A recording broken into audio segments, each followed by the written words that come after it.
आप सबको मेरा नमस्कार। मैं दिग्विजय कुमार। मेरे इस स्मार्ट कोचिंग क्लासेस पर आप सभी का एक बार पुनः स्वागत है। अगर आप मेरे इस चैनल में फ्री में पढ़ना चाहते हो तो मेरे चैनल को ज़रूर सब्सक्राइब कीजिए ताकि मेरा डेली का न्यू न्यू वीडियो आपको देखने को मिले। तो चलिए आज का क्लास प्रारंभ करते हैं। तो आज हम लोग शुरू करने वाले हैं अक्षीय स्थिति। अक्षीय स्थिति क्या है? तो हम लोग मान के चलते हैं, माना ये भी एक क्या है, वैद्युत द्विध्रुव। वैद्युत ध्रुव किसको बोलते हैं? अल्प दूरी पर स्थित दो समान परिणाम के विजातीय आवेशों के निकाय को क्या बोला जाता है? वैद्युत ध्रुव। तो यहाँ पर देख सकते हो ए और बी क्या है, एक समान दूरी पर स्थित विजातीय क्या है, द्विध्रुव है। विजातीय आवेश वाला एक निकाय है जिसे हम लोग क्या बोलेंगे? वैद्युत द्विध्रुव बोलेंगे। तो हम लोग मान के चलते हैं, माना ए और बी क्या है, एक वैद्युत द्विध्रुव है जिससे प्लस क्यू और माइनस क्यू आवेशों से मिलकर बना है। इसके जो बीच का जो डिस्टेंस है वो डिस्टेंस क्या है? 2a है। अब यहाँ से हम लोग मान के चलते हैं, माना इस द्विध्रुव के जो केंद्र है उससे r दूरी पर एक बिंदु P है जिस पर हमें विद्युत क्षेत्र की तीव्रता ज्ञात करनी है।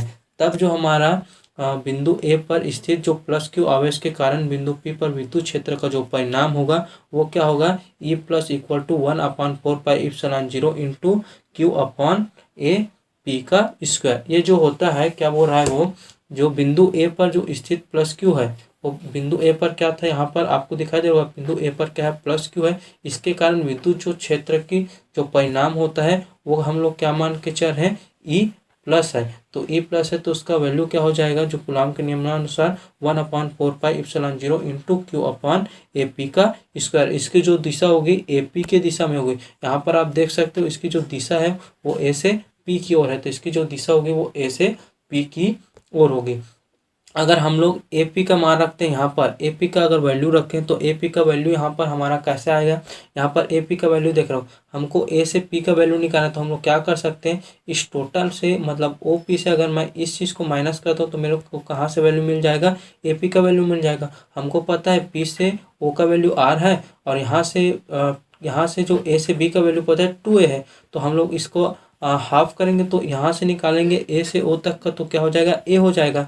तो हम लोग निकालते हैं यहाँ से तो इसका वैल्यू तो क्या निकलेगा? ओ पी में अगर हम लोग किसको माइनस करते हैं? ए ओ को माइनस करेंगे तो किसका वैल्यू निकल जाएगा? हमें ए पी का वैल्यू निकल जाएगा। तो क्या करेंगे? इसका तो हो गया ओ से पी का आर हो गया और माइनस क्या होगा? ए हो गया। तो हमको किसका वैल्यू मिल गया? ए से पी का वैल्यू मिल गया। तो हमारा क्या आ जाएगा? आर माइनस ए आ जाएगा। तो हम लोग इसको पुट करेंगे तो क्या आ जाएगा?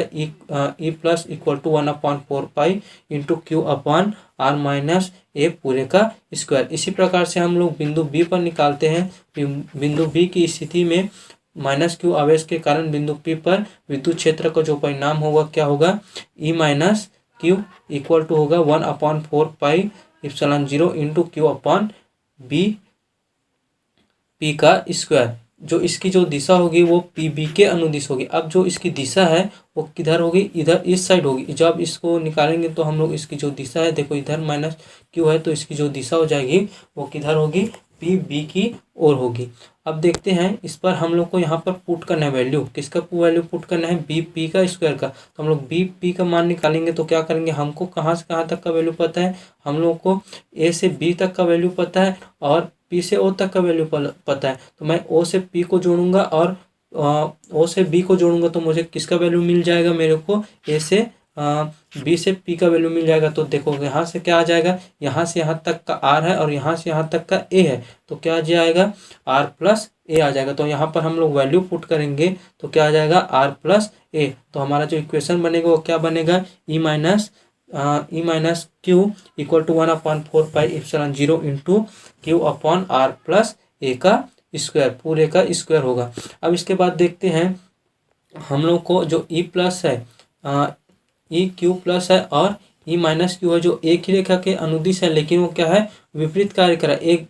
एक किधर कार्य कर रहा है? एक जो है वो इधर कार्य कर रहा है, इधर है उसकी दिशा, एक इधर है। तो जो दोनों हैं वो जो क्या है? विपरीत दिशा में है। तो इस प्रकार से जो हमारा जो परिणामी जो विद्युत क्षेत्र होगा वो क्या होगा? Equal to E plus Q minus E minus Q. जो इसकी दिशा होगी वो ए पी के दिशा होगी। अब सारा वैल्यू पुट कर देते हैं यहाँ पर। ई प्लस क्यू की और ई माइनस क्यू की अगर वैल्यू पुट करते हैं तो हमारा जो समीकरण आएगा वो क्या आएगा? 1/4πε0 into Q upon R minus पूरे का स्क्वायर होगा, माइनस होगा 1/4 pi epsilon 0 into Q upon R plus A पूरे का स्क्वायर होगा। अब यहाँ से देखो एक चीज़ कॉमन है, एक चीज़ उभयनिष्ठ है 1/4 पाई, तो यहाँ से 1/4 पाई को कॉमन ले लेते हैं और यहाँ से क्यू भी कॉमन, तो क्यू भी को कॉमन ले लेते हैं।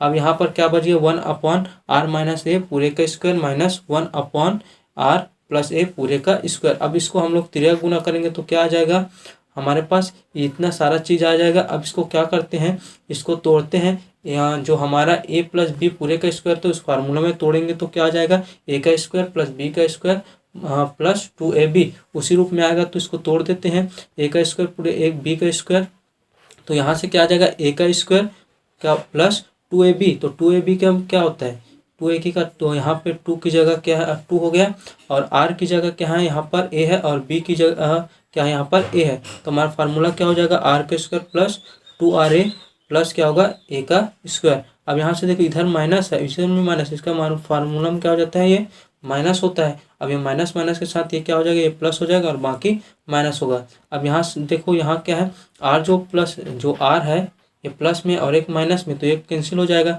और यहाँ पे a जो है वो प्लस में है और ये माइनस में, तो यहाँ से कैंसिल होगा तो क्या हमारे पास बचेगा 4ra। तो हमारा इक्वेशन क्या क्या चीज़ निकल गया equal to Q upon 4 pi epsilon 0 into क्या आएगा 4ra अपॉन क्या होगा r का स्क्वायर माइनस a का स्क्वायर पूरे का स्क्वायर आ जाएगा।